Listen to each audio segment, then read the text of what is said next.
Hello and welcome to Non-Stop Wrestling Chat. My name is Barry and today it's Let's Talk About It episode 17 and I'm here to ask a question. Is Drew McIntyre overrated? Guys, let me know in the comments below what you think. Don't forget to hit like, subscribe and that beautiful notification bell. I'm going to run through in this video, I'm going to be talking about where he started, his WWE career, back in the Indies, what I think if he's overrated or if he's not, what I would like to see him do in the future, and just different kind of stuff like that. So it's going to be fun, and I'm going to answer the question, is he overrated? So I'm going to run the intro, and I'll see you back here in 11 seconds.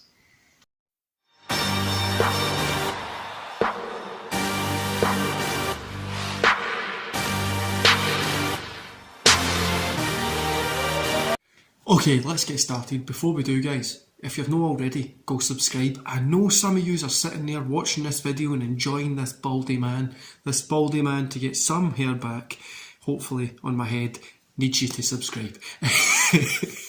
Right guys, let's get into this. Is Drew McIntyre overrated? So however you know him, is Drew McIntyre or Drew Galloway, from winning the WWE Championship, the pandemic era champion, whatever you know him as, from his Impact run, from back in the UK scene, indie scene, whatever. This guy has been around for a long bloody time. There's a bit in this that I've wrote down here. Let me see if he first debuted back in WWE in 2007. Now, signed for WWE back in 2007. Now, if you're my age, which is 30, that's 15 years ago. 15, guys. How the fuck are we that old? Some of you people out there will be thinking you're only 2 when he done this.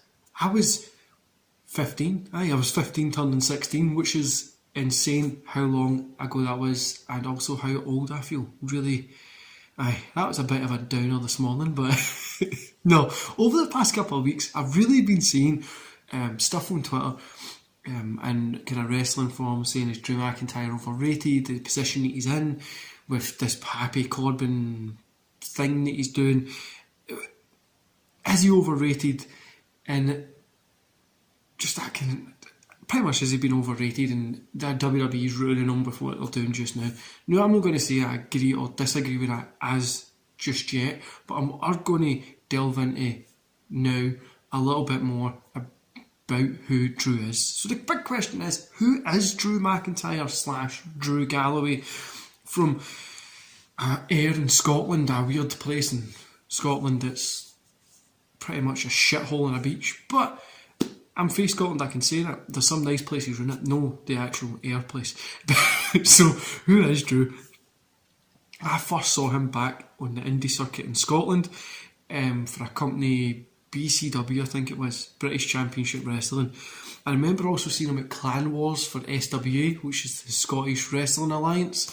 But I think most people know him from Insane Championship Wrestling, ICW, as wrestling there. And I think most people know him from his second run better than they know him from his first run there. But like I said, I've seen him for years, and I think back at British Championship Wrestling, that must have been 2006, 2005, so that was a long time ago that I seen him. So I've always been around his career, we've kind of always been there, and he's been there a lot of the time that we've been fans and stuff like that. So if you think about, so let's say Drew first signed for WWE back in 2007, which is 15 years ago, right? And I know some guys, like I say, I know some of you guys are going to be watching this and you're only 18, you were 2 when this came out. A lot of us are a lot older and we were like teenagers and shit, or some of us were adults, if you'd want to be even more scared about that. But anyway, looking back, when he first went, he obviously went and done in OVW, FCW and all that kind of stuff. But coming to SmackDown later on, he had his little run right up until 2014 when obviously he went over, you had 3MB and all that kind of stuff. And I always thought he looked weird at this point. I don't know why, he always looked just tall, skinny and weird, because he is a really tall person for being Scottish. We generally know as tall as what Drew McIntyre is, which is what, like 6'5", something like that.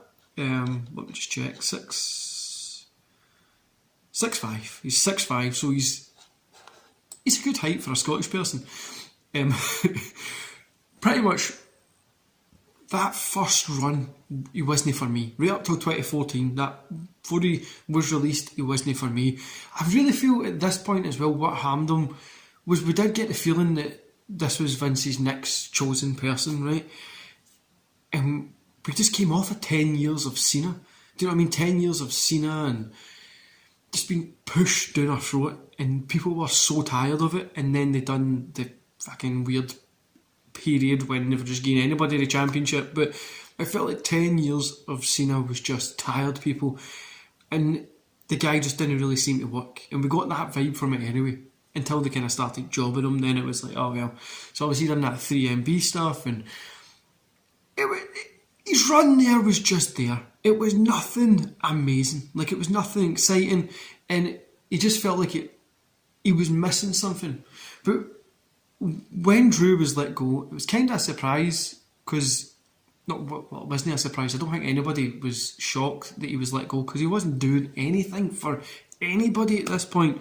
But do you know how I would describe how he was? He was like Cesaro just before Cesaro left there. They didn't know what to do with him, and he was a good wrestler, but they didn't know what to do with him. They didn't know where to put him, who to use him against, or anything like that. And that isn't any issue with WWE, and it isn't any issue with Drew either, or same with Cesaro and WWE. You need to think it. They hired him and used him for a point. Try to reevaluate, kind of bring a new character in. It's pretty hard, especially when you're used to seeing somebody the way they are. So that's probably why they let him go. So he could go and reinvent himself. He went back to the Indies, back to what he knew, came back to one of the best countries in the world, Scotland. And he had some amazing time on Indies. He had ICW, when he had great matches against Grado. His time in Evolve was good as well. And of course his time in Impact Wrestling was fantastic as well. He ended up re-signing with WWE. And see, up just before he re-signed, I feel that little period he had on Indies was just great. I mean, Impact being included in Indies as well was just fantastic. He got his look. He got a better attitude in the ring, more fuller as a character and a wrestler, more fuller as a professional wrestler. As much as people like to call them sports entertainers, they're professional wrestlers. He got more fuller as being an entertainer. And then he went back up. Well, he went and got re-signed again by WWE. We saw him go to NXT, where I think he took that same attitude of being in the Indies and just having these good matches into NXT. And the good point is that the NXT back here was an insane amount of talent. Do you know what I mean? You had just great wrestlers there, which helped obviously Drew. He went back up to the main roster, one thing led to another, and as we know, at WrestleMania, the pandemic era one, which is what, WrestleMania 37, is it? 37? 36? I think it's 36. He won the belt from Lesnar. So we know that, and then he went on to have a great little run from it, but the thing is, with that run, it was definitely hurt because of no audience. And it was the pandemic. I mean, people didn't know what was happening, people believe in it, people don't, people moan, people cry, people are bitch, whatever. Nobody really knew what was going to happen. The world fell all over the place, and it feels like we're still trying to get back to some sort of normality at the minute, with the rising inflation, all that kind of shit. Drew was at the start of that, and I feel a lot of people might have missed out on it. And you know, he did make some of that shit that they done back then bearable, right? But like, it was good and bad at the same time. There's nothing that there's no way that I can sit here and say that this was a fantastic run that he had, but you can definitely see the reason why it wasn't a fantastic run is because the pandemic was there. It was hurting people. People were stressed and losing their jobs, and then obviously when he did lose the belt at the WrestleMania last year, it wasn't too much of a shock. He lost it to Bobby Lashley. We kind of knew that was going to happen. And then he dwindled a little bit. They didn't know what to do with him. They didn't know where to put him. And that's fine. It's fine that they didn't know what to do with him and didn't know where to put him at that point, because he's not going to be in the main event all the time, right? Now, do I think the big stupid sword is just the stupidest thing that I've ever seen? Yes. The sword is stupid as shit. It really is. There's no need for it. We all know you're not going to use it. Why bring the sword? It's just a gimmick thing. Can we just leave it? But that's a different story. But the thing is, I can sit here and say it was a forgettable time in a championship, but the whole WWE for the past 2 years, there's been good shows here and there, but there's been nothing brilliant. Do you mean there's been nothing eye-capturing or amazing, apart from the once-in-a-lifetime characters like a Roman Reigns and stuff like that? Now let's get to the point here. Is at the minute he's got this feud with Happy Corbin, and it's shit. I'm not interested in it. I don't like it. I don't care for it. But it keeps Drew out of the main title picture. Keeps him doing something that we know he's going to come out on top of the feud anyway, because, well, he's a star, so we know he's going to be coming out on top of that feud anyway. We don't need to worry about where he is in it or anything like that. Something that I would have loved to have seen WWE do is give him the IC title, because they've completely balls the IC title. Give him it and have him go on an insane run with it, going against people like Cesaro, Big E, Nakamura, Robert Roode, Dolph Ziggler, Kofi Kingston.